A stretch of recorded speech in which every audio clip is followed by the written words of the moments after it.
गांव में एक गरीब लड़का अजय रहता था। वह मेहनती और ईमानदार था। उसी गांव में सुमन नाम की एक खूबसूरत लड़की थी, जो जमींदार की बेटी थी। अजय और सुमन एक दूसरे से बेहद प्यार करते थे, लेकिन उनका प्यार छुपा हुआ था। एक दिन सुमन ने अजय से कहा, अगर हमारा प्यार सच्चा है तो हमें इस डर से लड़ना होगा। क्या तुम मेरे साथ गांव के उस पुराने मंदिर में चलोगे जहां लोग जाने से डरते हैं? अजय ने हिम्मत जुटाई और सुमन के साथ मंदिर जाने का वादा किया। जंगल का भयानक सफर रात का समय था।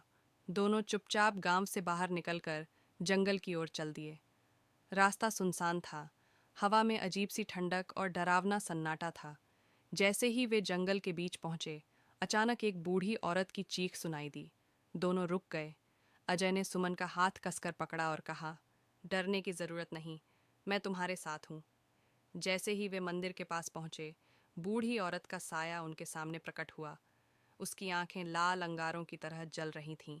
उसने चीखते हुए कहा, इस गांव में प्रेम करना मना है। जो भी इस जंगल में प्यार की कसम खाने आता है, वह मेरी कैद में रहता है।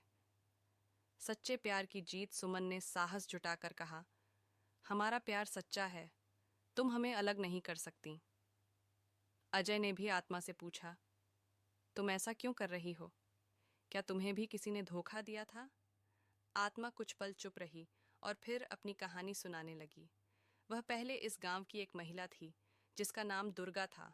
वह भी एक युवक से प्रेम करती थी, लेकिन गांव वालों ने उनकी शादी नहीं होने दी। प्रेमी के मरने के बाद दुर्गा ने अपना जीवन खत्म कर लिया और तब से उसकी आत्मा भटक रही थी।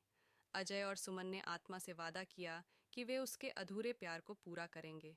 उन्होंने उस युवक की कब्र पर फूल चढ़ाए और आत्मा को शांति देने की प्रार्थना की। धीरे धीरे आत्मा शांत हो गई और जंगल का साया खत्म हो गया।